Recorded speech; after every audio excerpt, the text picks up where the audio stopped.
Os Evangelhos. Os escritos que relatam a vida, obra e mensagem de Jesus. A pedra fundamental da religião com mais adeptos ao redor do mundo. Um legado recolhido e difundido por 4 dos 12 apóstolos. Ele padeceu, foi sepultado e ressuscitou ao 3º dia, segundo as Escrituras. O que os evangelhos narram não coincide sempre. Se existiram outros evangelhos, que mistérios os manteve ocultos?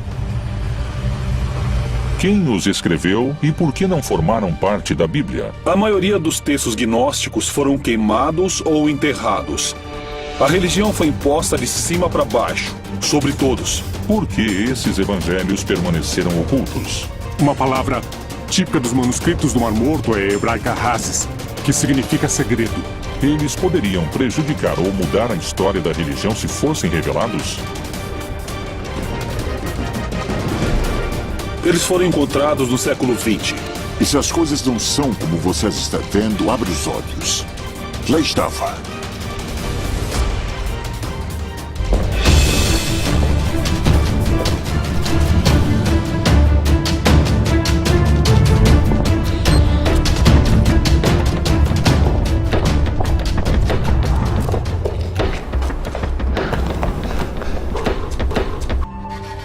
Textos como os de Judas, Tomé, Felipe e Maria Madalena estão entre os evangelhos proibidos encontrados nos últimos tempos.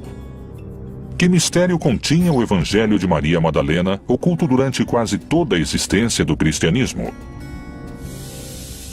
A única que Jesus reconhecia como seu par, sua igual, como mestre espiritual, era uma mulher chamada Maria Madalena.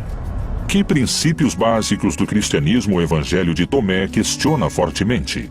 As mulheres não podem entrar, nem receber, nem entender o reino de Deus até que se tornem homens. Que segredo revela o evangelho escrito por Judas Iscariotes? Aqui eles retratam Judas como um grande traidor. Jesus pediu a Judas que o entregasse. A história de um segredo de quase 2 milênios. Seria o maior escândalo de censura de toda a história? Como e quanto as crenças judaico-cristãs teriam se modificado se esses textos tivessem formado parte da Bíblia? Os Evangelhos Proibidos.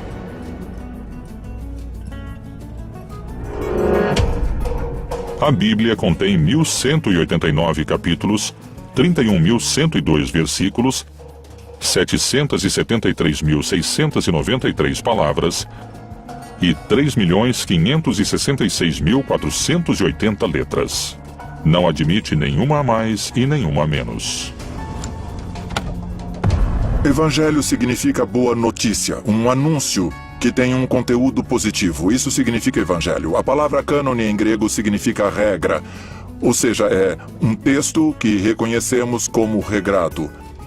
E a igreja identifica nele uma determinada realidade. É uma regra, é uma legislação, é um reconhecimento da validade desses textos.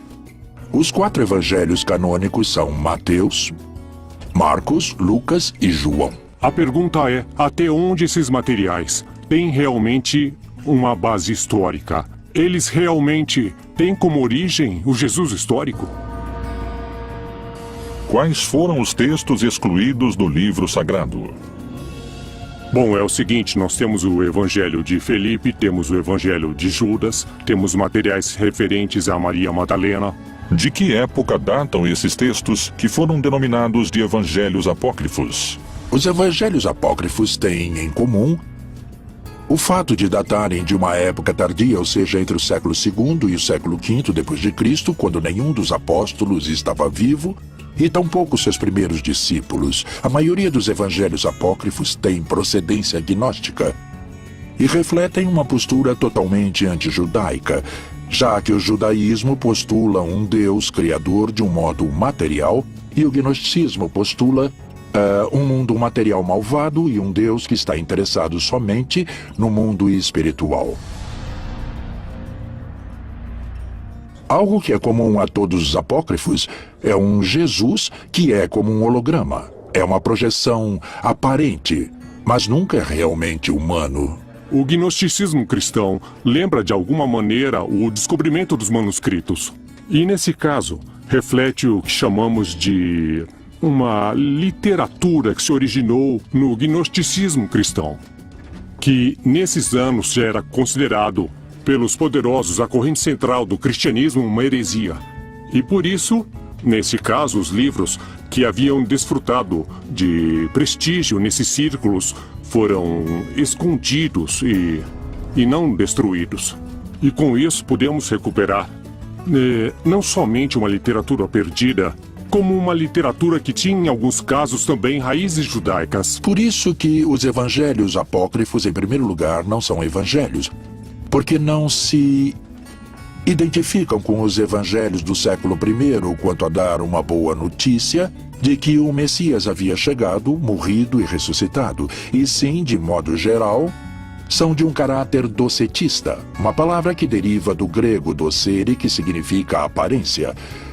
Para os gnósticos cristãos dos evangelhos apócrifos, Jesus aparecia como humano, mas não era verdadeiramente humano, porque sendo um espírito muito elevado, não podia realmente ter se rebaixado e se convertido em matéria.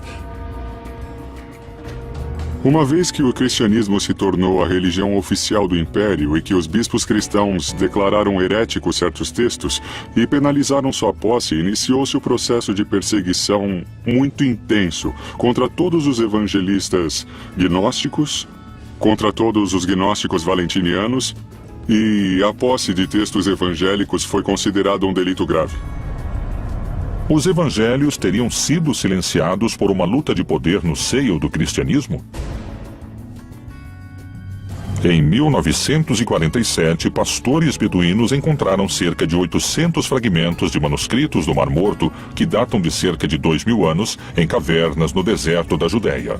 Que segredos misteriosos revelam os textos encontrados? Os textos do Mar Morto são manuscritos judaicos antigos, achados entre 1946, 47 e 1956. E são documentos, em sua maioria, escritos em couro de animais e uma minoria, 20%, em papiro.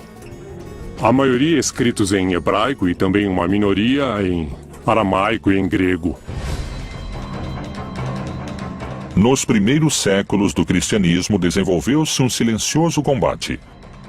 Os gnósticos, que desejavam uma relação direta com Deus e que tinham seus próprios evangelhos, enfrentaram-se com uma crescente hierarquia de cristãos ortodoxos, que só aceitavam 4 evangelhos.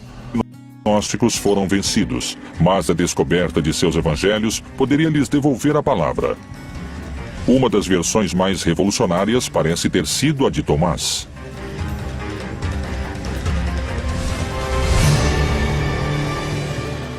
Há um escrito que alguns chamaram de Quinto Evangelho, que é o Evangelho de Tomé.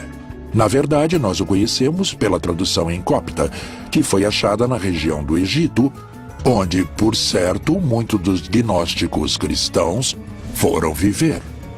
Há uma biblioteca descoberta das cataratas do Nilo, que se chama Nag Hammadi, e onde foi descoberta uma quantidade maravilhosa de textos antigos, muitos deles precisamente de origem gnóstica. Depois disse a Tomé: põe aqui o teu dedo e vê as minhas mãos, e chega a tua mão e põe-na no meu lado. E não sejas incrédulo, mas crente. Disse-lhe Jesus: porque me viste, Tomé, creste. Bem-aventurados os que não viram e creram. Tomé duvidou da ressurreição, tanto nos textos apócrifos como nos textos canônicos. É muito peculiar, porque o Evangelho de Tomé não fala de quem era Jesus, nem que nasceu de uma virgem, não menciona Maria, nem seu pai, nem seus irmãos, nem a vida de Jesus, nem como morreu. Só fala dos dizeres de Jesus.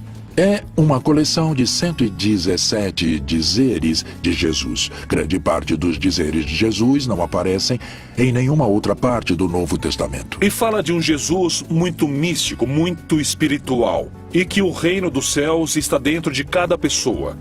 E que se você desenvolver o reino dos céus através do amor, do altruísmo, não julgar, perdoar, etc., o reino dos céus cresce dentro de você. O reino está dentro de vós, e também está em vosso exterior. Quando conseguirdes conhecer a vós mesmos, então sereis conhecidos e compreendereis que sois filhos do Pai vivo. Há quem diga que se os textos tivessem ficado dentro da Bíblia, seria um contra-argumento do cristianismo institucionalizado. Por exemplo, um texto de Lucas, em que Jesus diz: o reino dos céus está. Em grego escreveram mesos, vocês. Mesos pode ser traduzido como dentro ou entre. E Tomé vai dizer que Jesus disse dentro de vocês. O reino dos céus está dentro de cada um.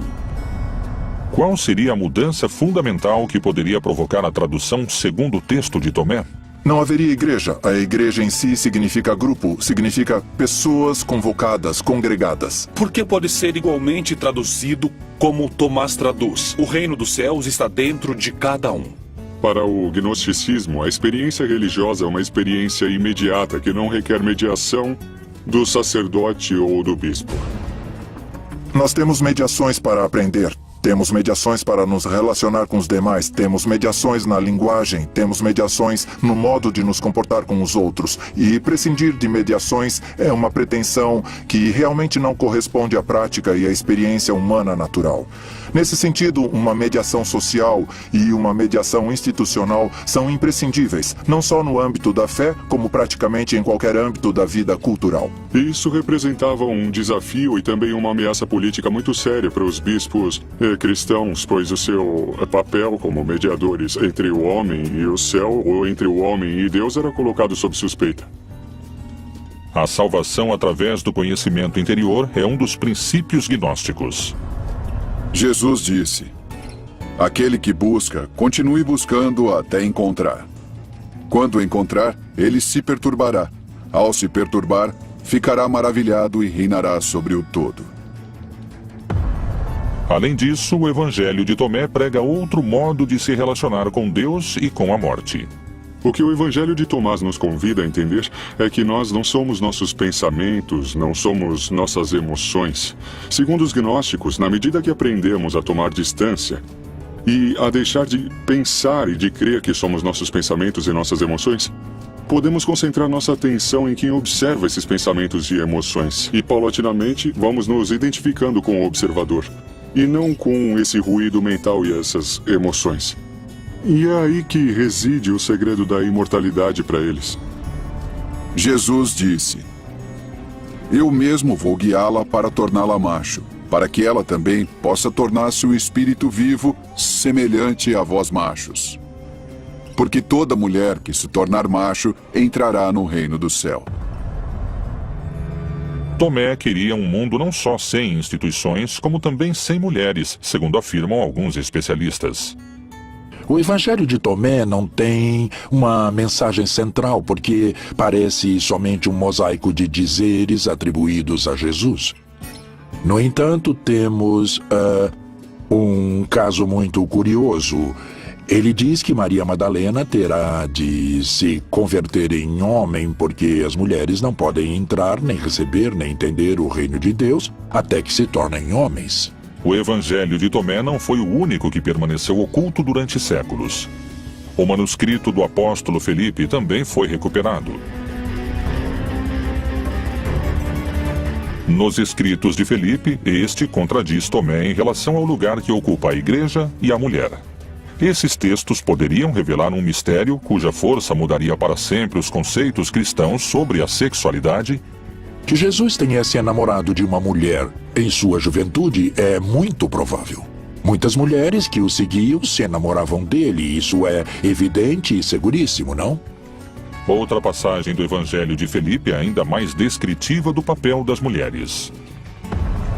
Havia 3 que sempre caminhavam com o Senhor: sua mãe, Maria, sua irmã e Madalena, que era chamada sua companheira. Sua irmã, sua mãe e sua companheira, todas chamavam-se Maria. O Evangelho de Felipe também diz que Pedro em algum momento insistiu para que deixassem as mulheres de lado, que não poderiam ser discípulas nem apóstolas de Jesus. E Jesus responde de maneira maravilhosa. Ele diz: deixem que elas nos sigam, porque a que se tornar minha discípula terá um espírito vivo como o de vocês, varões. E Pedro insistiu: não, sobretudo Maria, que ela, Maria, nos abandone, a Maria de Magdala. E Jesus lhe disse: toda mulher que se humanize a si mesma entrará no reino dos céus. Esse texto também está no Evangelho de Felipe e também o tiraram. Nesses textos são mencionados elementos das mulheres, personagens femininas. Falam do espírito como algo feminino, o que não agradou às pessoas que decidiam que textos que entravam ou não entravam. Então os excluíram completamente, porque a postura sempre foi de um ponto de vista masculino. Os evangelhos proibidos de Tomé e Felipe não são os únicos que relatam uma versão distinta da encontrada na Bíblia oficial. Que versão surpreendente se encontra nas páginas dos textos de Judas Iscariotes que poderia mudar para sempre a imagem que o cristianismo teceu sobre ele?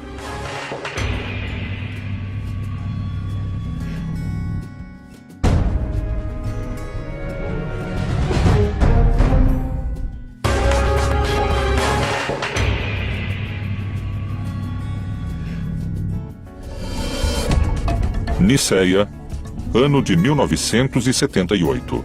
Um grupo de camponeses realizam suas tarefas habituais quando encontram numa caverna alguns papiros que poderiam mudar para sempre o conceito de um dos homens mais repudiados da história. Mas você excederá a todos eles, pois você sacrificará o homem que me reveste. Abril de 2006. Foi apresentado o resultado de um trabalho de anos, a reconstrução e tradução de um livro que se acreditava perdido para sempre. Um livro extraviado por mais de 1.700 anos. Um texto que modificaria o lugar que a história reservou para o homem mais odiado pelo cristianismo, o Evangelho de Judas. O Evangelho Gnóstico de Judas nos oferece uma versão diametralmente oposta à do Judas retratado dos evangelhos canônicos. O Evangelho de Judas também é gnóstico. Ele data do século IV e nele Judas aparece não como o grande traidor da história, mas como aquele a quem foi revelado o que Jesus ia fazer. Quer dizer, ele ia morrer, e inclusive o Evangelho de Judas trata de expor como Jesus pede a Judas que o entregue.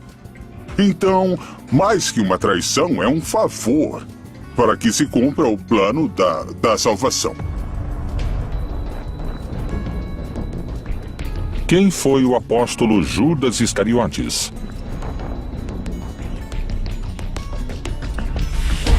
Segundo os evangelhos canônicos, foi o traidor que revelou o lugar onde poderiam capturar seu mestre, tal como havia anunciado o próprio Jesus durante a última ceia. E comendo com eles, disse: em verdade vos digo que um de vós me há de trair. Judas Iscariotes tinha combinado com as autoridades que o entregaria. Jesus havia celebrado a última ceia, havia ceado com seus discípulos, uma celebração em contexto pascal. Havia ido a um horto e lá foi aprisionado. Essa é a versão oficial dos fatos, segundo os livros que compõem a Bíblia. Mas o que diz o Evangelho de Judas?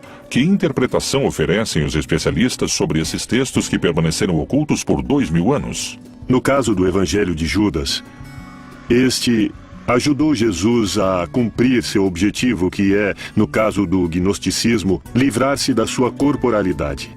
Judas, que é o grande traidor, que vende Jesus por 30 moedas, no caso desse evangelho, aparece realmente como um herói. O Jesus retratado no Evangelho Gnóstico de Judas é um Jesus burlão. Um Jesus sarcástico que zomba da ignorância de seus discípulos e que abertamente prefere Judas e faz de Judas seu apóstolo predileto, porque diz que Judas é o único que entende que Jesus não é uma pessoa, não é somente um corpo. Jesus não é uma encarnação de Deus na Terra e tampouco é um ser humano. É um estado de consciência que qualquer pessoa pode alcançar. Qual foi então o papel de Judas segundo esses textos? O texto de Judas é o texto de uma comunidade que quer retomar esse personagem, quer reivindicar esse personagem de alguma maneira e o coloca dentro de todo um plano que Deus tinha para a morte de Jesus. Nem mais nem menos. Ele abre a porta para que Jesus consiga se desfazer de seu corpo. Algo desagradável e que não está incluído na doutrina gnóstica e que coloca Judas em primeiro lugar, enquanto que na doutrina cristã genérica ou geral, Judas é menosprezado, é um ser cobiçoso, um ser vil, que é imediatamente enviado para o inferno. Judas não dá nenhuma importância, nem tampouco Jesus, à crucificação, porque Cristo não se identifica nem com o seu corpo, nem com a sua mente, nem com suas emoções. Segundo esse evangelho, é o próprio Jesus que confere a Judas o lugar que ocupará na história. Afaste-se dos outros e eu lhe contarei os mistérios do reino. É possível você alcançá-lo, mas você sofrerá muito. Por que as passagens são tão contraditórias? Pode ser simplesmente a interpretação dos textos? A entrega de Jesus aos romanos foi um ato heróico ou foi um ato que ia de encontro à própria vontade de Judas? A relação entre Judas e Jesus é uma relação de melhores amigos. De fato, Judas se nega a fazer o que Jesus lhe pede, ou seja, denunciá-lo, acusá-lo. São muitas as versões que existem em torno de Judas, mas o que dizem os textos censurados e escondidos do seu próprio evangelho? Mas você cederá a todos eles, pois você sacrificará o homem que me reveste.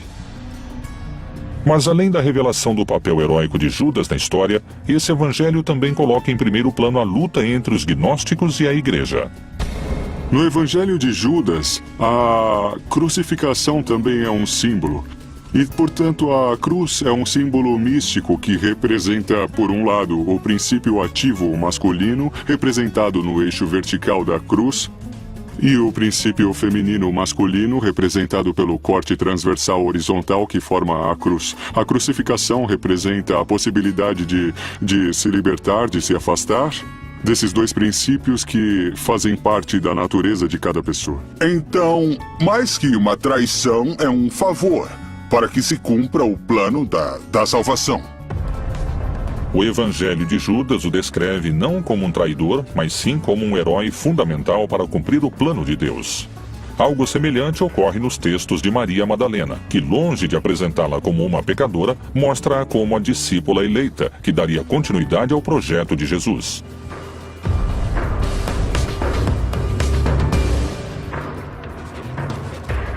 Esse evangelho foi encontrado somente em 1896. Que segredo oculto revela o evangelho de Maria Madalena?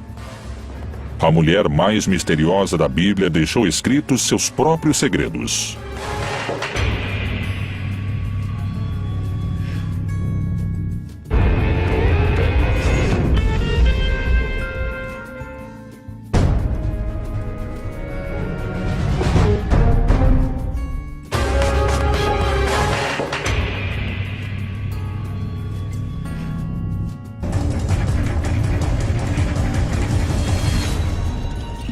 Os evangelhos gnósticos apresentam diferenças fundamentais em relação aos chamados canônicos, como os de Tomé, Filipe e Judas. Mas esses não são os únicos. O recente achado dos manuscritos do Evangelho Proibido de Maria Madalena aprofunda ainda mais essas diferenças. A história de Maria Madalena está cheia de mistério e controvérsias. Sua história e seu papel ao lado de Jesus é motivo de debate. O achado dos evangelhos de Maria Madalena lança quanta luz sobre a construção feita em torno de sua figura. Maria Madalena nos evangelhos canônicos desaparece. A figura principal, isso afastando-nos dos gnósticos, a figura principal dos evangelhos, que descobre que Jesus não está na tumba é Maria Madalena. Os outros duvidaram até o final. Nos textos gnósticos, quando Maria Madalena é a discípula preferida de Jesus, ela é a mulher muito próxima de Jesus, que a amava intensamente. Ela andou com ele junto com os discípulos desde que Jesus pregava na Galileia. Ou seja, Maria estava acostumada com um trato cotidiano e direto com Jesus. Quais são as palavras do Evangelho de Maria Madalena que ordena segui-la ao invés dos discípulos? Será que ele realmente conversou em particular com uma mulher e não abertamente conosco? Devemos mudar de opinião e ouvirmos a ela? Ele a preferiu a nós? O texto concreto de Maria Madalena é do século II, não chega ao século III. Jesus de Nazaré beija Maria Madalena na boca, indicando que ela é alguém diferente e que está acima dos demais apóstolos. Maria Madalena é uma de suas eleitas. A pessoa com quem Jesus, desde outro mundo, não sabemos, desde algum lado, decide se contactar não são os outros 12 apóstolos, muitos dos quais escreveram a Bíblia, mas sim com uma mulher prostituta que se chama Maria Madalena, que é quem dá a boa nova. Não? Coisa curiosa, como era diferente Jesus, não, em relação a todo o resto da Bíblia. É para ela que Jesus aparece pela primeira vez. Por isso, ela recebeu o título ou nome de Apóstola dos Apóstolos. Por que Jesus escolheu se apresentar a Maria quando ressuscitou e não aos seus 12 discípulos? De que modo a Bíblia oficial relata esse encontro? Maria Madalena foi e anunciou aos discípulos que vira o Senhor e que ele lhe dissera isto. Quando Madalena disse que tinha visto Jesus, nessa hora Pedro zomba dela, diz: aquela mulher viu Jesus, mas que era apenas na sua imaginação. Então, inclusive, ele é repreendido por Levi por sua atitude que diz: Pedro, você sempre com esse seu mau gênio. Não trate a Madalena assim, eu não creio que essa mulher minta. Nos 4 evangelhos que temos no texto bíblico, ela não é muito comentada, essa figura se perde. Mas temos outros documentos que ela é considerada e que falam do ministério que ela exercia. Existiriam mulheres que participaram das decisões que acabaram formando o que hoje conhecemos como a Bíblia canônica? Os escritores, a maioria eram homens. E as decisões de como fechar o cânone bíblico e de como ir fechando os evangelhos também foram tomadas por homens. Qual era o papel de Maria Madalena? Que relação a unia com Jesus? A resposta está em seu evangelho. O evangelho de Maria Madalena nos fala de uma liderança da mulher. Nós o conhecemos como um pouco gnóstico, porque diz: me foi revelada a sabedoria, fui conhecendo mais sobre ele. Então, no final das contas, o texto fala da vida de Jesus, aparentemente do ponto de vista de Maria Madalena, mas da forma como ela foi adquirindo conhecimento para chegar ao nível de Jesus. Por isso reconhecemos que é gnóstico. Esse evangelho relata um encontro único entre Jesus e Maria Madalena. É o momento em que o Salvador lhe revela um segredo que não conta aos outros apóstolos. Nos outros 4 evangelhos, a vida depois da morte é descrita como um paraíso de felicidade. Mas é diferente no evangelho de Maria Madalena. No evangelho de Maria Madalena, o que parece querer nos dizer é que no processo da morte, o que existe é uma decomposição. O que existe é uma dispersão das nossas emoções, de nossos pensamentos, uma ruptura de identidade. Esses são os demônios que Maria Madalena enfrenta. Mas por outro lado, o que perdura é a atenção, a consciência, que é o contrário do pensamento. O pensamento passa o tempo se lançando para o futuro ou olhando o passado, mas raras vezes o pensamento está no presente, no agora. A consciência é a atenção, é a observação do que está ocorrendo agora. É por isso que os gnósticos pensam que podem sobreviver ao processo da morte. É depois da morte e ressurreição de Jesus que o evangelho de Maria Madalena revela sua liderança em relação aos apóstolos.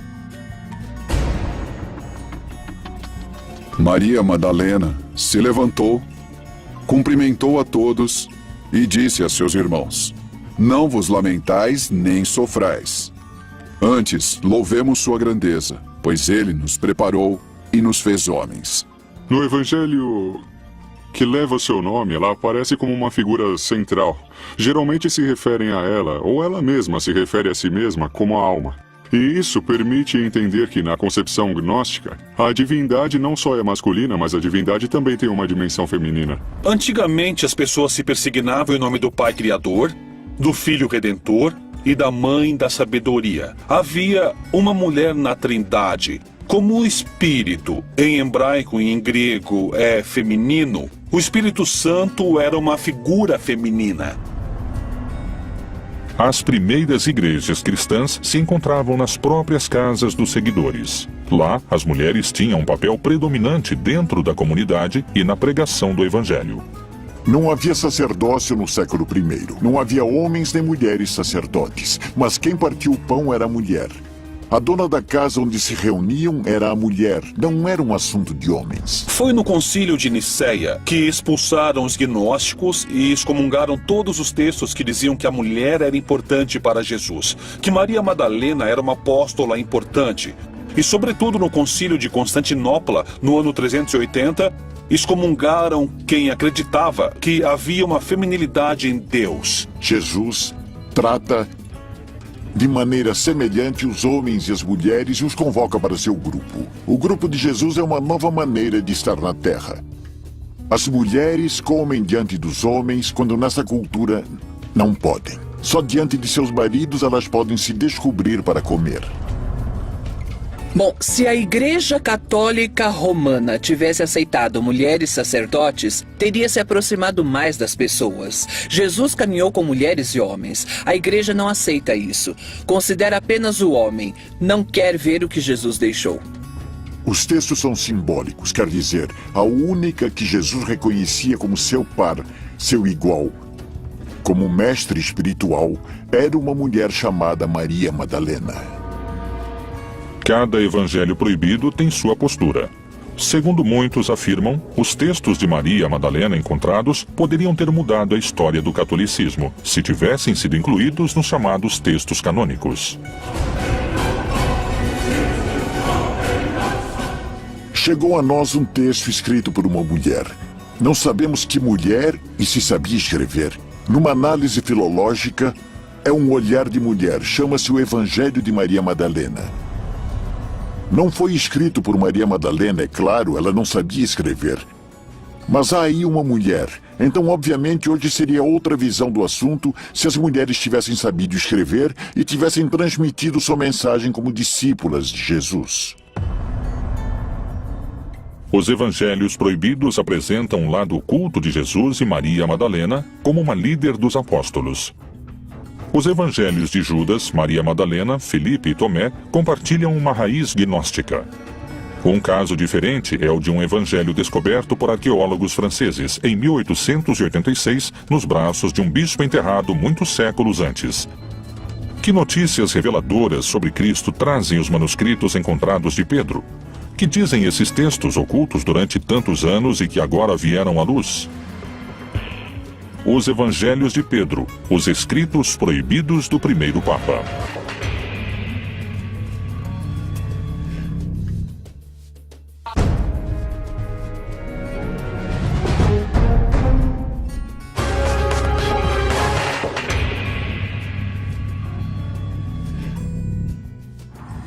Alto Egito, século VIII. Um monge faz seu último pedido, ser enterrado com o livro que protegeu durante toda a sua vida. Inverno de 1886. Sessão cristã de um cemitério no Alto Egito. Um grupo de arqueólogos franceses procuram peças e encontram o caixão que encerra o monge. Abrem-no e encontram em seus braços um antigo livro, e com ele a confirmação de uma suspeita. O Evangelho de Pedro existe. Durante mais de 1500 anos, a cristandade havia conhecido Cristo através das palavras de Mateus, Marcos, Lucas e João.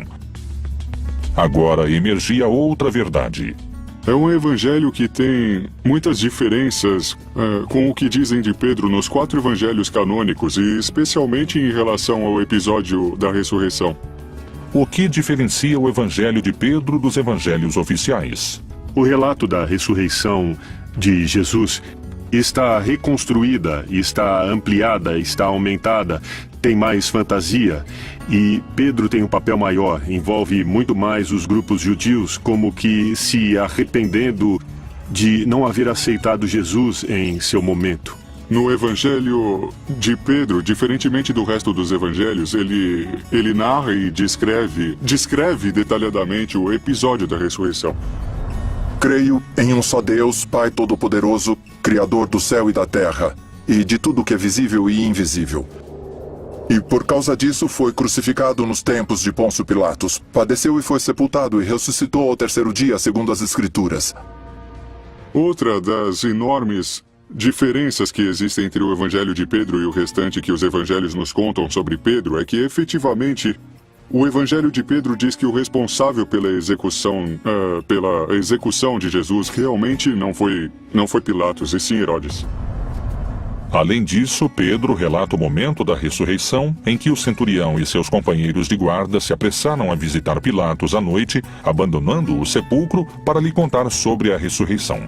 Depois, todos se aproximaram, pedindo e suplicando que ordenasse ao centurião e aos soldados não contar a ninguém o que tinham visto. Para nós, diziam, é melhor sermos culpados de gravíssimo pecado diante de Deus do que cairmos nas mãos do povo judeu e sermos lapidados. Pilatos, então, ordenou ao centurião e aos soldados que nada dissessem. Se não tivessem realmente mantido o silêncio quanto à ressurreição de Jesus, suponho que tivesse acontecido o mesmo. Mas o que é muito importante ver é porque os evangelhos canônicos enfatizam tanto que a ressurreição foi uma ressurreição carnal. Por que importa tanto ao cristianismo canônico enfatizar a carnalidade da ressurreição, enquanto que para o gnosticismo a ressurreição de Jesus é algo que se apercebe e se percebe de maneira interna, de maneira espiritual? Essa é a grande diferença que existe entre o Evangelho de Pedro e os evangelhos oficiais. Quem realmente presenciou a ressurreição de Jesus? O resto do texto é muito semelhante aos relatos dos 4 apóstolos incluídos na Bíblia. Tal semelhança desperta algumas suspeitas. Quando foram escritos uns e outros? Quem narrou antes o milagre da ressurreição? Realmente não sabemos quem escreveu os evangelhos no Novo Testamento, nem sabemos quem escreveu esses outros evangelhos. Mas provavelmente foram escritos a partir de coisas que foram transmitidas oralmente. Podem ter sido escritos no final do século I, como o Evangelho de João no Novo Testamento, ou durante o século II. Todos escreveram a partir das histórias contadas pelos seguidores anteriores à época de Jesus. Quando comparamos os evangelhos, em muitos casos a mesma informação aparece em contextos literários diferentes. O que prova que já existia, de alguma maneira, uma flexibilidade na transmissão da tradição no cristianismo antigo, que conheciam as frases, mas nem sempre sabiam em que contexto haviam sido ditas. E por isso, há cristianismos diferentes. Haviam reconstruído esses contextos diferentes. E os evangelhos são a prova de que essas informações parecem ter funcionado, ter sido transmitidas de uma maneira independente, sem o contexto histórico narrativo original. Então, os 4 evangelhos canônicos correspondem às autorias de Lucas, Marcos, Mateus e João? À medida que transcorreu o tempo desde a morte e o desaparecimento de Jesus, os textos perderam cada vez mais valor, quer dizer, perderam valor mais de uma vez. Se está escrevendo um texto 4 séculos depois da morte de Jesus, que parte desse escrito é verdadeiro? De onde saíram esses ensinamentos? E mais, voltemos aos evangelhos canônicos que estão na Bíblia. Não são de Lucas, não são de João, não são de Mateus nem de Marcos. Os evangelhos revelam a vida de Jesus Cristo. Durante centenas de anos, os cristãos só contaram com a versão de Lucas, Mateus, Marcos e João. Que mistérios guardavam os evangelhos proibidos que foram apagados da face da terra?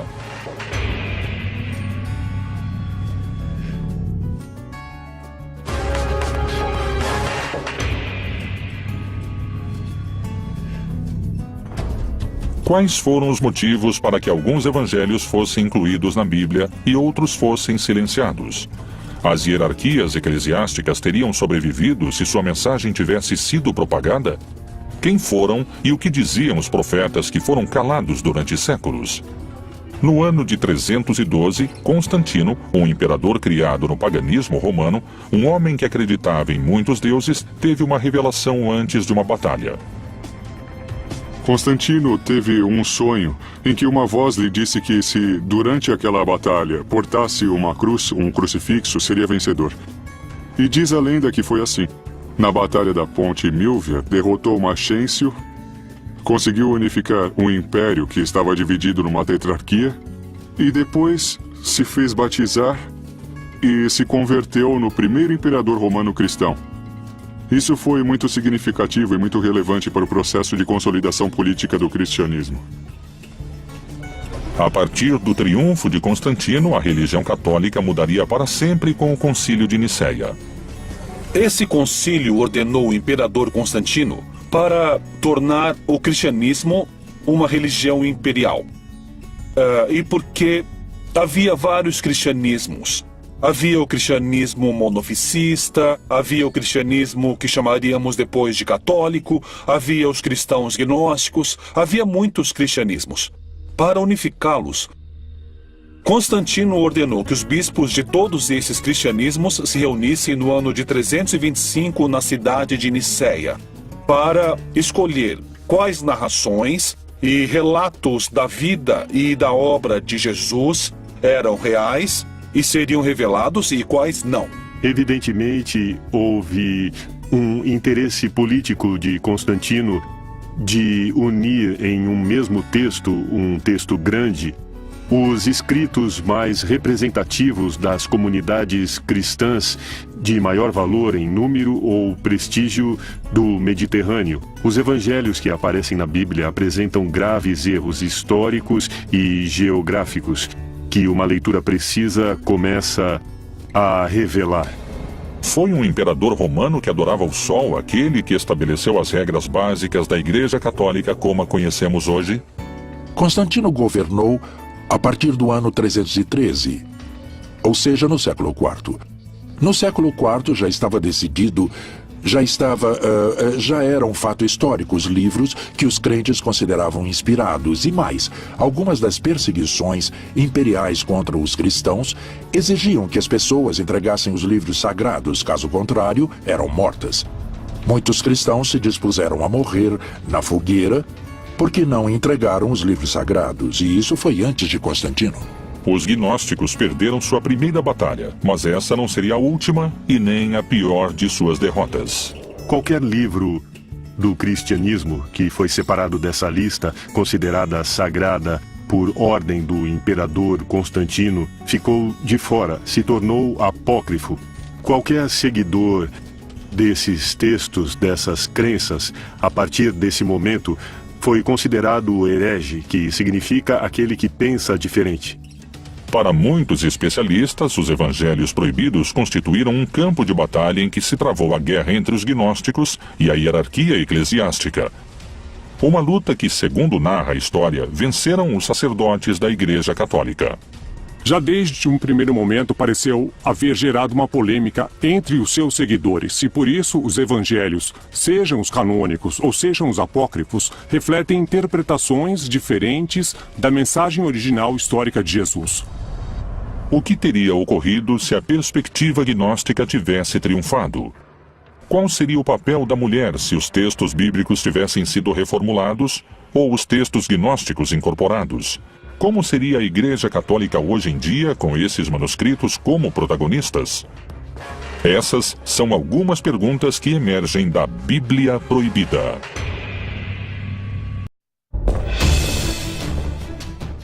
Fica com a gente. Assista nossos vídeos, que eu vou deixar aí na tela. Clica, nos acessa, curte nosso canal, tá? Se inscreve, é muito importante pra gente. E dá o like, que aí melhora nossas visualizações e nos ajuda a continuar com esse canal tão bacana pra vocês. Valeu, galera, abraço, beijão, tchau, tchau.